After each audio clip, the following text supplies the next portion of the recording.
યાત્રાધામ અંબાજીમાં આજે બપોર બાદ હવામાનમાં અચાનક પલટો આવતા ભારે પવન સાથે ધોધમાર વરસાદ વરસી પડ્યો હતો, જેના કારણે મંદિર તરફ જતા મુખ્ય માર્ગો પર ગુંટરસમા પાણી ભરાઈ ગયા હતા અને નદીઓ વહેતી હોય તેવા દ્રશ્યો સર્જાયા હતા।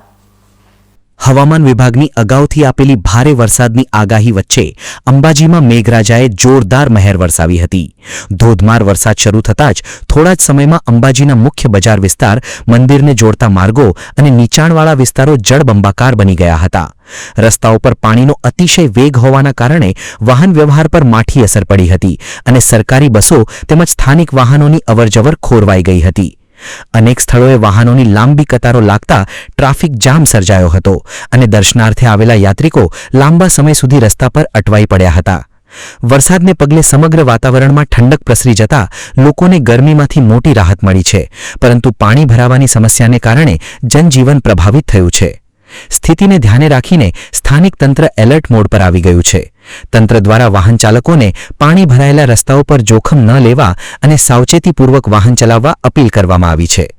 આગામી કલાકોમાં પણ વધુ વરસાદની શક્યતા હોવાથી નાગરિકોને સતર્ક રહેવા જણાવાયું છે। 1-2 ઇંચ વરસાદ પડે છે અને અહીંયા પાણી ભરાઈ જાય છે। અહીંયા કોઈ આ મોટી ટ્રકો પણ નથી નીકળી શકતી। આ હાલત જો અંબાજીની, બરાબર। અહીંયા રોડને થોડો ઊંચો કરવામાં આવે તો એની સમસ્યા સોલ્વ થાય એમ છે। કેટલા ટાઈમથી પાણી ભરાય છે? દર ચોમાસામાં 2 ઇંચમાં પાણી, 2 ઇંચ વરસાદ પડે પાણી ભરાઈ જાય છે।